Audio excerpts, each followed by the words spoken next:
All right, y'all, welcome back. I'm glad you're joining me again. Anyway, I just wanted to pass some words of knowledge on to you, and hopefully you can get something out of it. But before we get into that, I'd like you to go ahead and make sure that you subscribe, like this video, make sure you comment. I'll be sure to get back to each one of the comments as soon as possible with at least a heart emoji. I promise. I promise.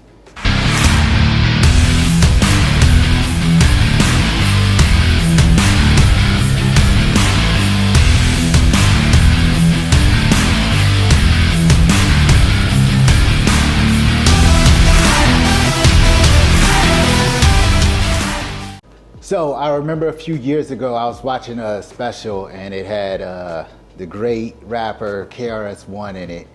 And he said something, and I'm telling you, this was well over a decade ago. And it really stuck with me. If you're trying to get rich, then you need to learn how to live without. And that really set my mind state from that point forward to understand that being rich isn't necessarily a dollar amount. Being rich is basically understanding what your assets are, what your liabilities are, and understanding that you don't need a bunch of the things that people are pushing us to go out and purchase. That's what marketing is for. Marketing is to appeal to your emotions to get you to buy something.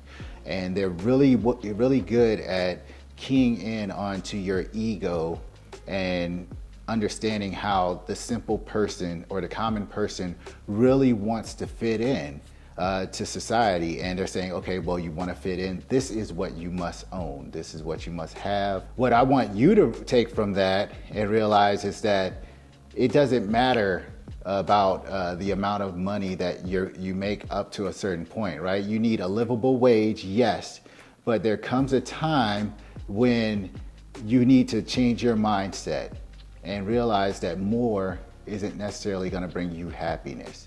So if you're making $50,000, and you have a high spending behavior, you're going to continue to have that high spending behavior. If I were to give you 100,000, if I were to give you $250,000, you're still going to overspend. The idea here is to live within your means and make sure that you're keeping your ego in check. When you go to make that high dollar purchase, you need to ask yourself, why am I doing this? Do I really need this? That's the main gist of what this video is about.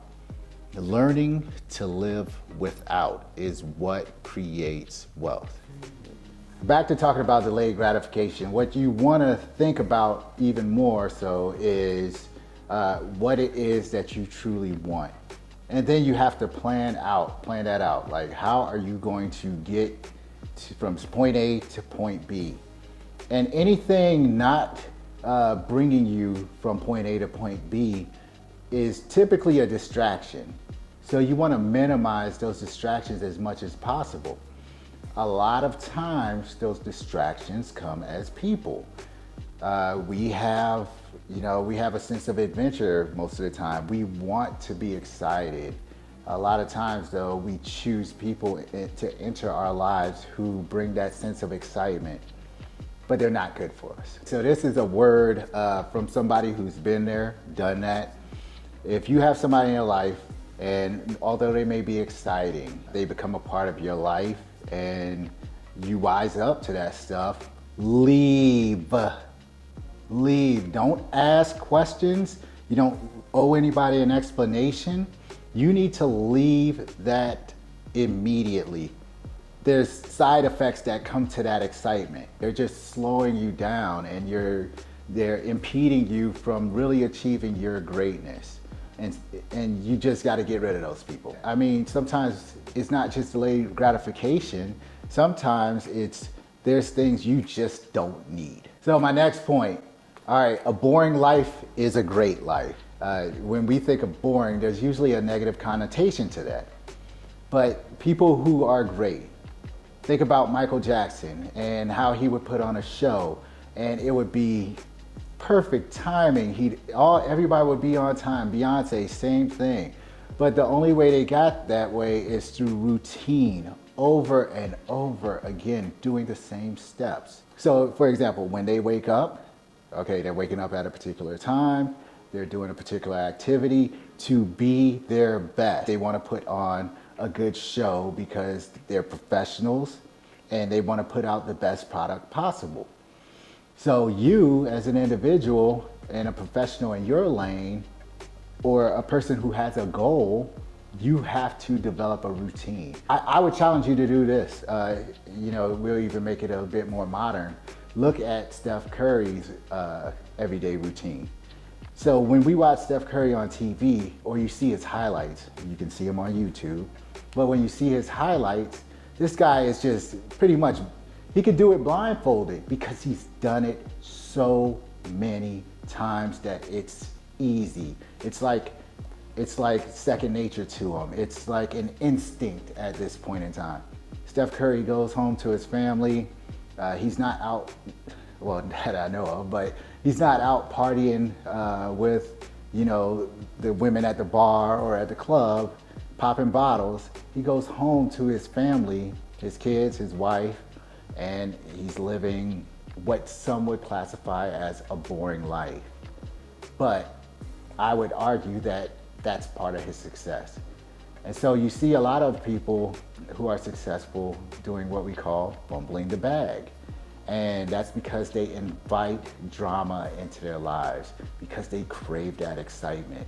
Some people they were born poor. And now that they have the ability to live in opulence and the ability to really treat themselves, they fumble the bag. They make poor decisions, poor judgment. Can you justify this purchase? Can you justify this action? Can you justify this person being a part of your life, having an intimate relationship with this person for a long period of time? And a lot of times the answer is no. So I want you to focus on that in the future and question that and think about, can I live without this? And the fact that you are living without this will make you more disciplined and keep more money in your pocket and allow you the ability to take care of your future self.